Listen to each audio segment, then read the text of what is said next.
Glad you could join us. Now, the Gender and Social Protection Minister, Cynthia Morrison, has revealed that the kidnapped Takoradi girls are still alive.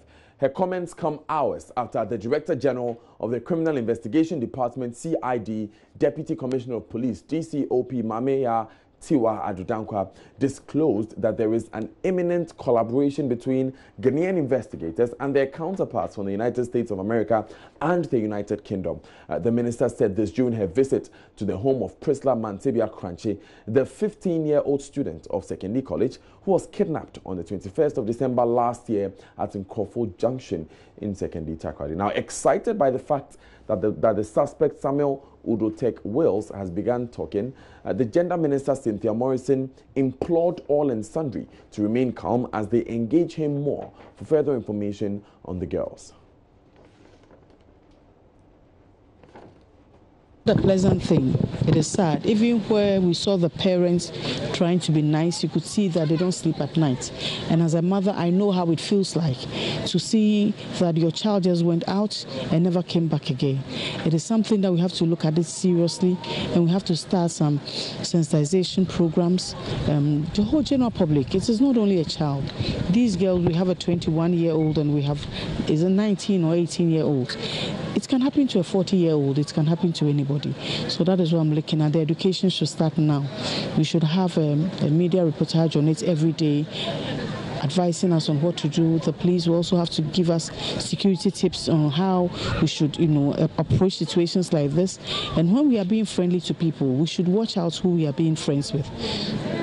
Basically, today is a sad day for me, looking at the wailing mothers. The men are trying to control and be macho, but you can see that they are not that macho. It is a bad thing that is happening. And my prayer is that we'll find these young ones. I'm happy the corporate has started talking. That is what I wanted, because I didn't believe he will not talk. See, this guy has been living in this area for quite some time. Everybody knows him, according to them. They know him, he's just around here. So we should be mindful of the people that we talk to. This is the scariest part, that it's somebody that they know. That puts the whole situation in a different level altogether. He called one of them, I'm going to buy you a phone. He called one of them, I'm looking for a job for you. The other one, they don't know how he called her. But three of them went just like that. And so it is something that we have to talk to the security experts to tell us why and how it happens. Because I am not an expert, but I believe that we have people who have in-depth knowledge on this, and they are going to tell us what we should look out for when things like this are approaching us.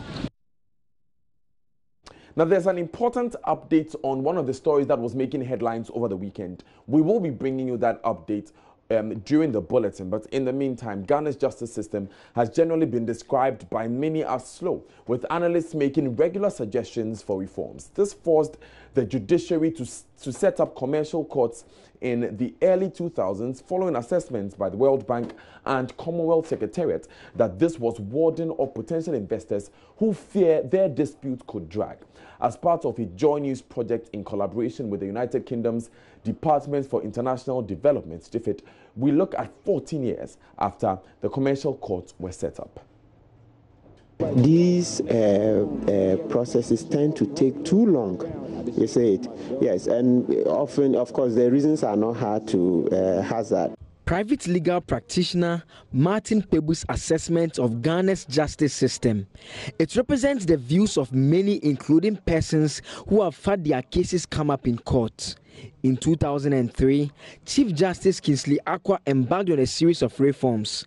This was at a time the Commonwealth Secretariat and World Bank had described contract enforcement in Ghana's courts as generally inadequate, a situation that warded off investors. The commercial courts were then set up to deal solely with such matters as a way of addressing the challenge. Ediji Tamaklo is a private legal practitioner. The whole idea flows from the fact that time is money.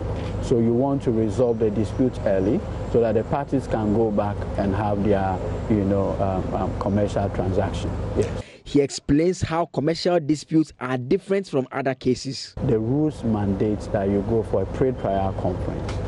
That pre-trial conference allows the parties to one-on-one look themselves in the face. Because the idea is maybe this commercial transaction, there were once parties, like maybe shareholding. There's a dispute involving shareholding. This is a person who, first of all, formed the company. So it's a relationship that started well, and maybe now there's a dispute.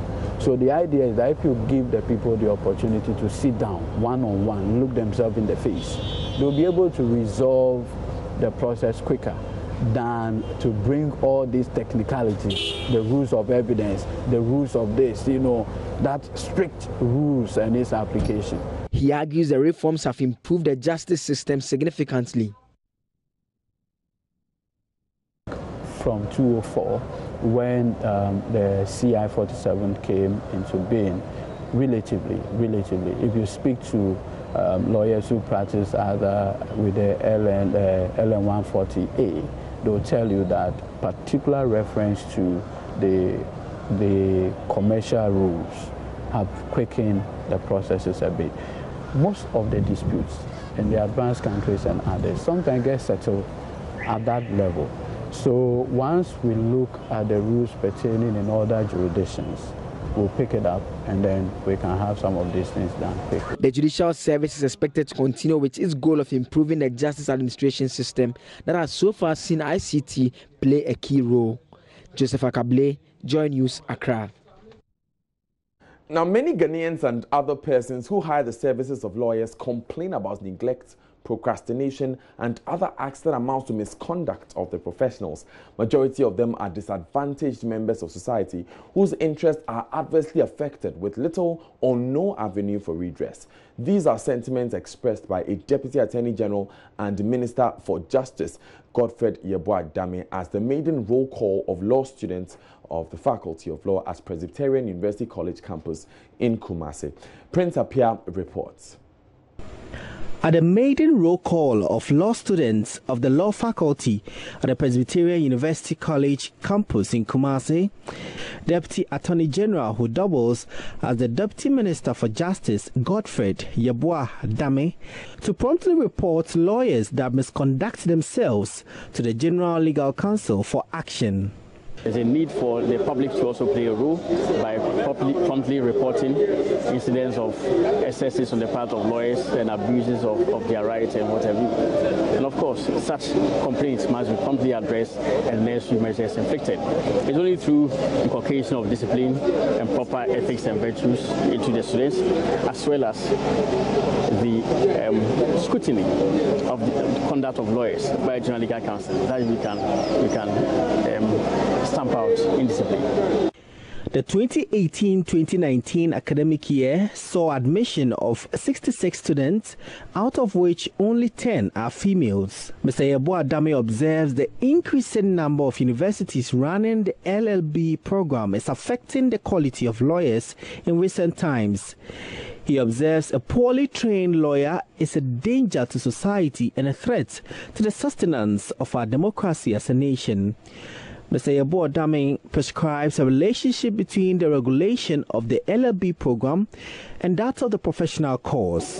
For now, there are two means of regulating the theory, which is the LLB program, and regulation of the professional law program. Whereas the professional law program is regulated by the General Legal Counsel, the LLB program is regulated by the National Accreditation Board.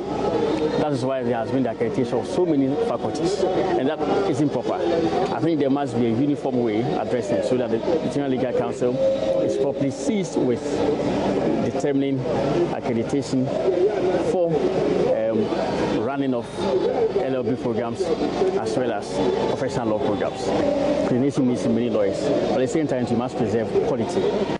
President of the university, Reverend Professor Emmanuel advised the students to desist from prioritizing funerals and other social events at the expense of academic work. In this country, on Saturdays, you have people going to one event or the other. Either you go to a funeral, you go to a wedding, you go to a naming ceremony. There is one thing or the other for you to do on a Saturday. So the advice I was giving them is that they need to begin to prioritize these things. The fact that they are on this program will mean that they are going to lose friends because they will not have time to socialize with their friends anymore. They will not have time to spend hours on WhatsApp so that they can have time to concentrate on the core business of studying law in this university. Prince Apia reporting. Let's go away from those stories. Now, in the gridlock of city traffic, the motorcycle offers a fast and smart alternative to move around, but it's proven to be deadly. Out of the 2,000 people killed on Ghana's roads last year, 600 of them were related to motorbike accidents. Those who survived these accidents were left with shocking wounds. In the following report, Maxwell Agbagba puts the spotlight on how some private and commercial motor riders risk their lives and those of pedestrians by ignoring important traffic regulations.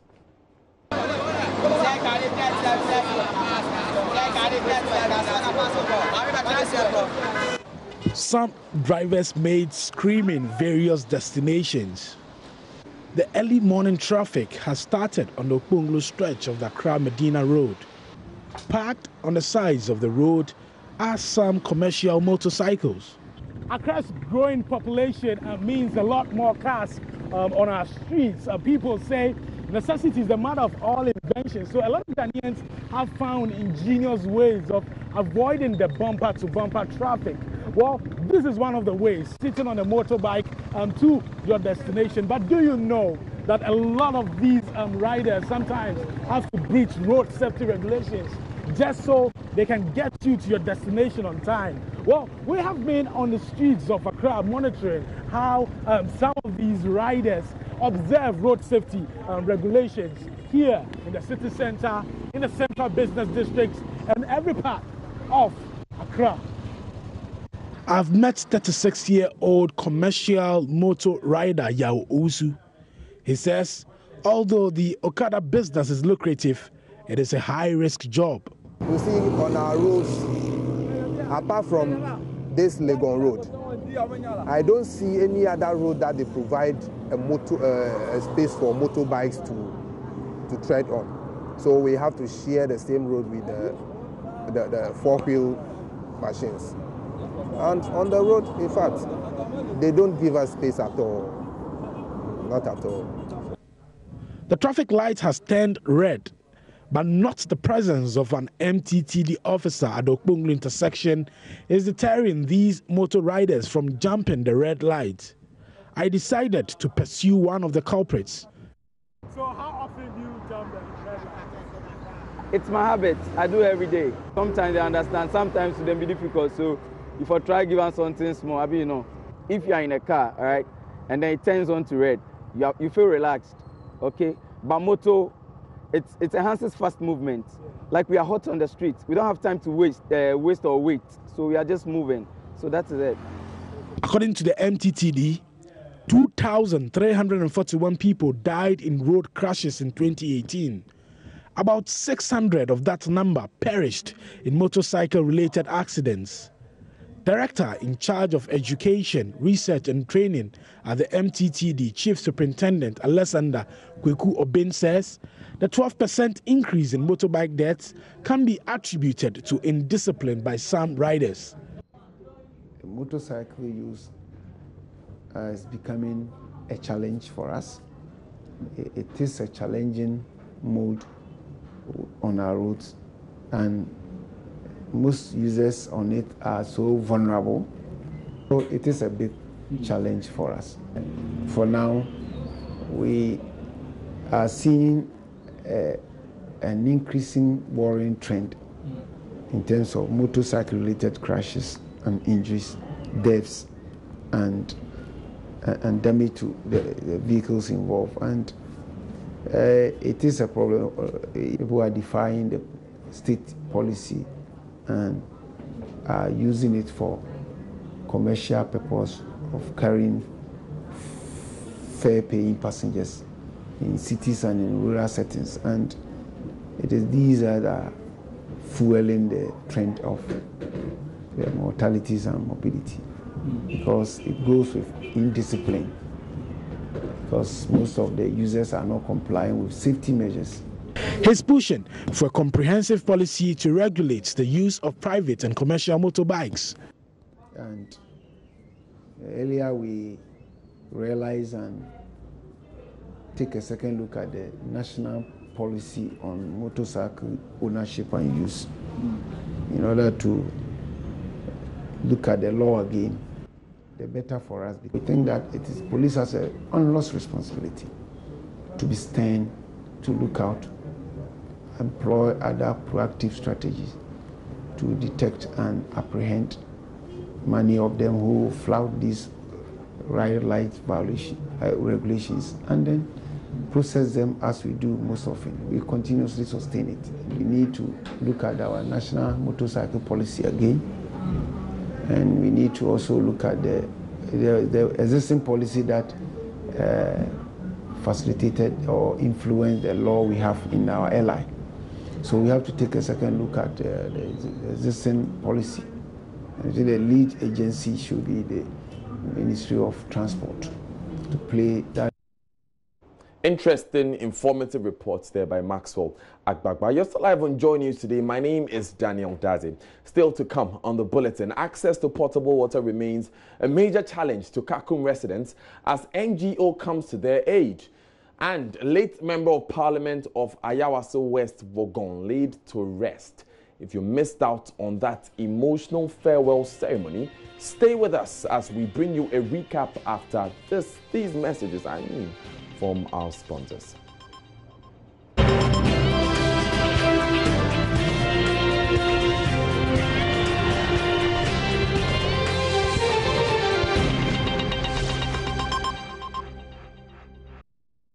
Thanks for staying with us. Now, many communities in the Asin South District are faced with the challenge of getting access to potable water.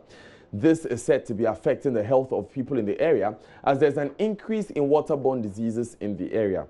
Ghana Heritage Conservation Trust, co-managers of the Jakun National Park, are determined to reverse the trend. Richard Kojo Nyakon has more.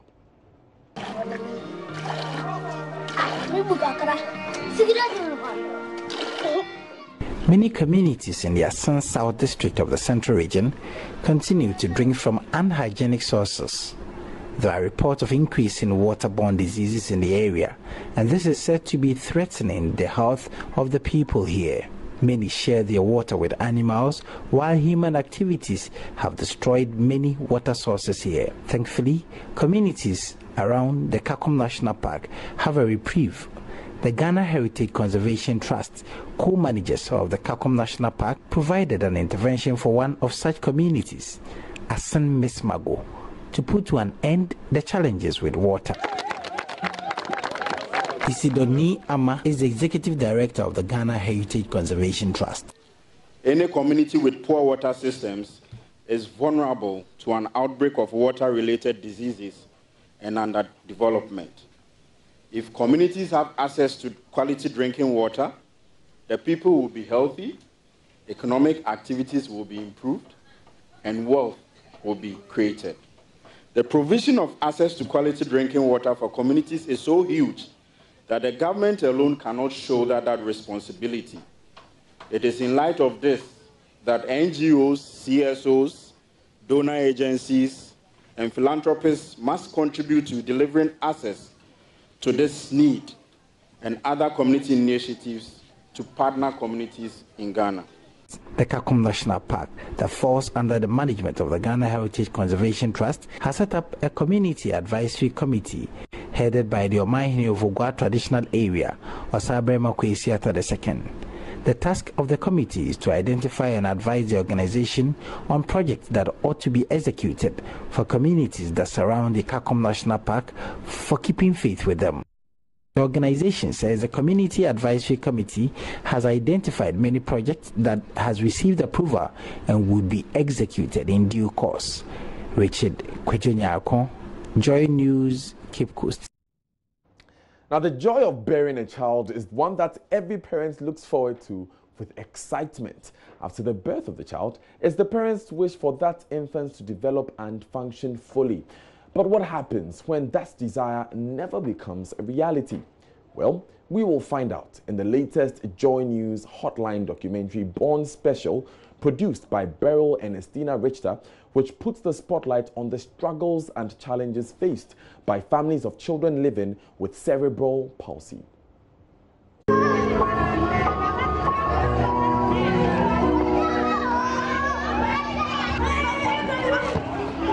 In a Africa, there are many children with cerebral palsy. The numbers are not known for certain, but the World Health Organization estimates that it is likely that every one child in every 300 will have it. This is because maternity services are quite often poor and mothers do not get enough care before and during the birth of the baby. Cerebral palsy is caused by abnormal development of the brain or damage to the developing brain that affects the child's ability to control his or her muscles. 55-year-old Comfort Laye lives at Labadi. Comfort is married with 3 children. Her second child, Michael Ablo, has cerebral palsy.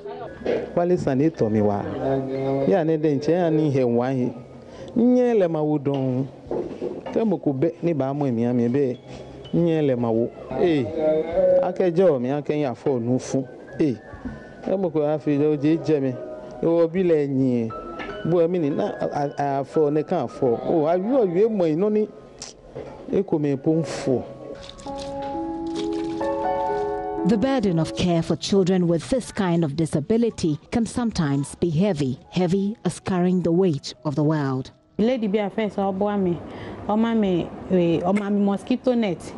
And I'm a corn one will be some say Takoradi do and a bear pan and an agent one again so the oats pan. No so oats be brave fiend or better sir.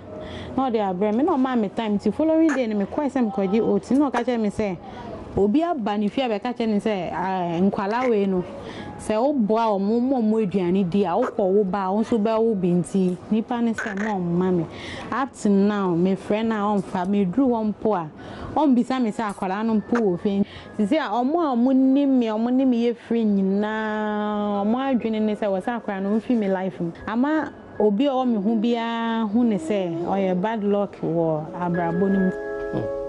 Unlike other conditions which require 1 or 2 medical professionals to manage, cerebral palsy involves a lot of specialists like ophthalmologist, occupational therapist, speech therapist, orthopedic specialist, among others.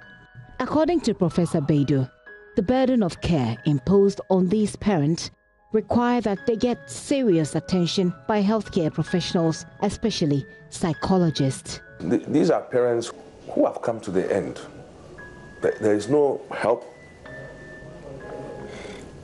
It has affected them, which we don't appreciate, and so they sink. And then that is it. You need to end things. Nobody likes suffering. Who wants to suffer forever?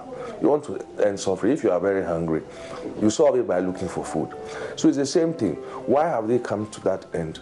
That is what we should be looking at. If they had clear explanations, a lot of times, believe me, you may not know that they do not fully understand even what condition they have. When you just go and say cerebral palsy, it's not an easy thing to even understand. Whether we like it or not, as a country, we would produce children with special needs. I do not think it's fair on parents to take that burden on its own. Born Special airs tonight at 8:30 p.m. on Joy News. Now, President Akufo-Addo and his Vice President, Dr. Mahmoud Bawumia, joined hundreds of Ghanaians Saturday to mourn and lay to rest the late Member of Parliament for Ayawaso West Wogon, Emmanuel Jakun. Mr. Jakun has been described by many of the mourners as a versatile man who made people happy wherever he found himself. The funeral for the late legislator was held at the Zimmerman Presbyterian Church at Odumase Kobo, from where Maxwell Agbagba reports.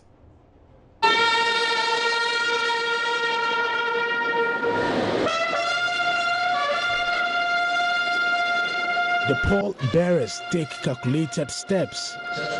In the casket lies the body of the man who was the Member of Parliament for Ayawaso West Wogon for about 6 years. It is the beginning of the final journey for the late Emmanuel Jakun, and hundreds of people made up of high-ranking members of the new Patriotic Party, the National Democratic Congress, government officials, family and friends have gathered to pay their last respects and bid him farewell.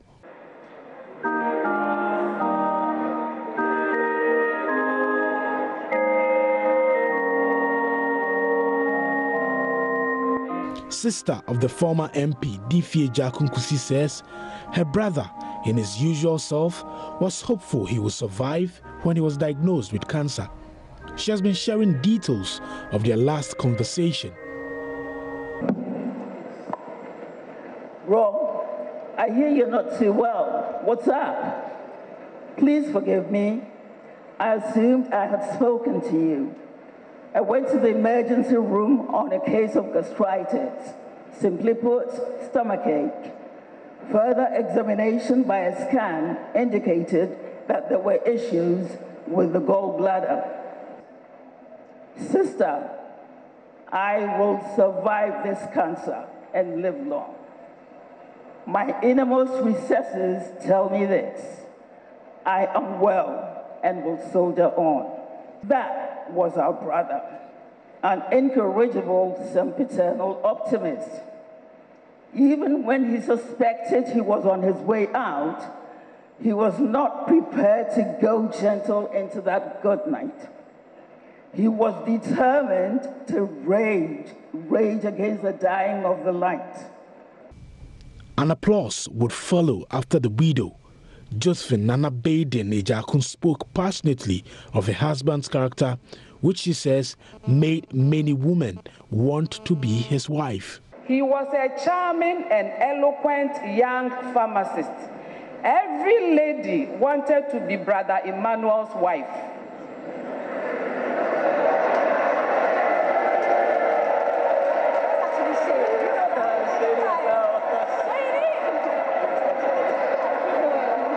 Where is it? Let me repeat. Every lady. Oh, let me repeat. Sorry.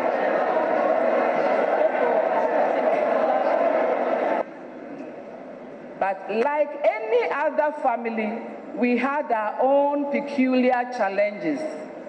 In the last few years, we haven't lived together, but Emmanuel remained a source of support and advice.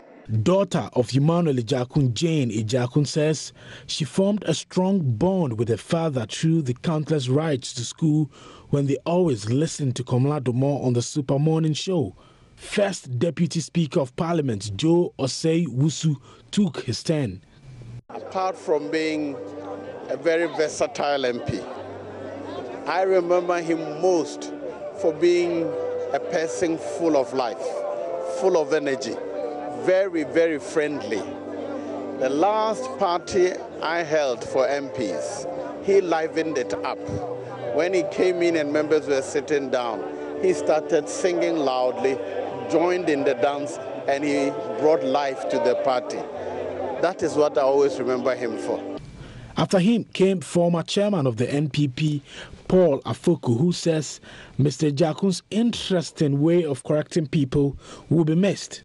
This is somebody I listen to closely because when I'm wrong, he would come and tell me. He isn't one of the people who you would go wrong and he would just play lip service. He would come and he would say it. God takes the very good away and leaves we the bad ones behind. When Jakun is gone, it was a shock coming, hearing that he was gone.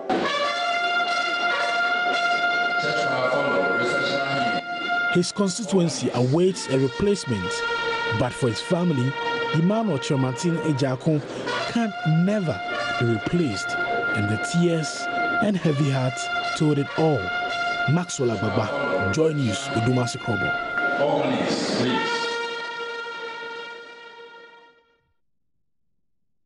May his soul rest in perfect peace. Daryl Kwao comes next with business, and in business, the National Food and Buffer Stock Company has taken over 13 warehouses in a bid to address post-harvest losses. It's coming up after this.